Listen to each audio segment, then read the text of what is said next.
Nadia ma'am, আপনার সাথে একটু কথা বলি। হ্যাঁ জি বলেন। কেমন আছেন? ভালো। আপনি প্রত্যেক সপ্তাহে 4 দিন করে আমাদের বাসায় যান আমার মেয়েকে পড়ানোর জন্য, কিন্তু আপনার সাথে আমার বন্ধুত্ব তৈরি হলো না। আচ্ছা, আমি কি আপনার বন্ধু হতে পারি? আপনি আমার স্টুডেন্টের বাবা, আমি কেন আপনার বন্ধু হব? মানে আমরা কি ফেসবুকে অ্যাড হতে পারি? হঠাৎ আপনি আমার ফেসবুক ফ্রেন্ড কেন হতে যাচ্ছেন বলেন তো? মানে আপনি আমার মেয়ের টিচার, আমার মেয়ে ঠিকমতো পড়াশোনা করছে কিনা, ঠিকমতো স্কুলে আসছে কিনা, ঠিকমতো স্কুল থেকে গেল কিনা, এগুলো খোঁজ খবর নেওয়ার জন্য ফ্রেন্ড হওয়া খুব জরুরি। ও আচ্ছা আচ্ছা আচ্ছা, আপনি আমাকে পাঠান। আমার ফেসবুক আইডির নাম হচ্ছে নাদিয়া ইসলাম। আপনি রিকোয়েস্ট পাঠালে আমি অ্যাড করে দিচ্ছি। মিস বাবাকে ব্লক করো। Single father. কেন? তোমার বাবাকে ব্লক করতে হবে কেন? তুমি জানো না মিস, আমার বাবা খুব খারাপ। মেয়েদেরকে ফেসবুকে বাজে বাজে মেসেজ দেয়। আমার মা এইসব দেখে খুব কষ্ট পেত। চুপ করে আসা, কি বলো এগুলো তুমি?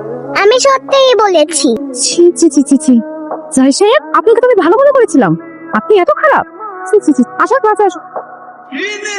স্যার, এই ফাইলটা আপনার একটা সিগনেচার লাগে। আরে রাখো তোমার সিগনেচার। ডায়না, তুমি তো আগে থেকে অনেক বেশি সুন্দর হয়ে গেছো। কি প্রেমে টেমে পড়েছো নাকি?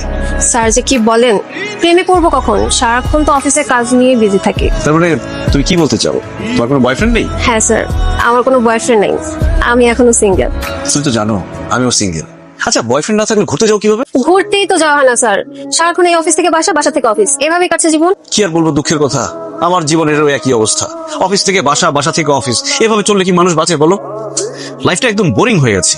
এই চলো না, আমরা কোথা থেকে ঘুরে আসি, সমুদ্রে গেলে ভালো হয়। কক্সবাজার থেকে ঘুরে এলাম, সমুদ্র সৈকত থেকে ঘুরে আসলে মনটা রিফ্রেশ হয়ে যাবে। স্যার, কক্সবাজার গেলে সমুদ্রে পাড়ে ছবি তুলবো, ভিডিও করবো, আমার তো আইফোন নাই, নর্মাল একটা ফোন। নর্মাল ফোনে কি ছবি ভালো আসে? সেই জন্যই ভাবতেছি কক্সবাজার যাওয়ার আগে একটা আইফোন কিনবো। তুমি আইফোনের কথা ভাবছো? শুধু একবার আমার সাথে কক্সবাজার চলো, আইফোন আমি তোমাকে দিব। কি বলছেন স্যার, আপনি আমাকে আইফোন গিফট করবেন?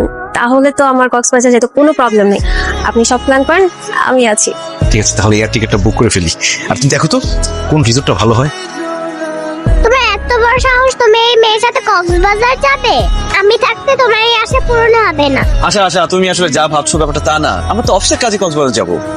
ঠিক আছে, তাহলে আমি তোমার এমডি এর কাছে যাই, গিয়ে বলি তুমি এই মেয়ের সাথে কক্সবাজারে যাচ্ছ। এরপর উনি আমাকে বুঝিয়ে বলবে যে তোমরা কক্সবাজারে কেন যাচ্ছ।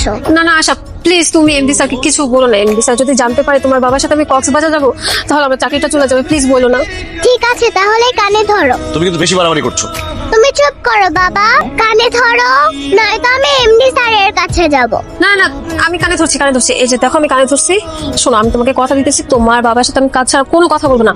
আর তোমার বাবার সাথে কোথাও ঘুরতে যাওয়ার কথা, ঘুরে বাবা আমি স্বপ্নেও ভাববো না। ভেরি গুড, যাও এখান থেকে। হ্যাঁ যাচ্ছি। স্যার, ফাইলটা সিগনেচার করে রাখলাম, পরে সঙ্গে যাবো।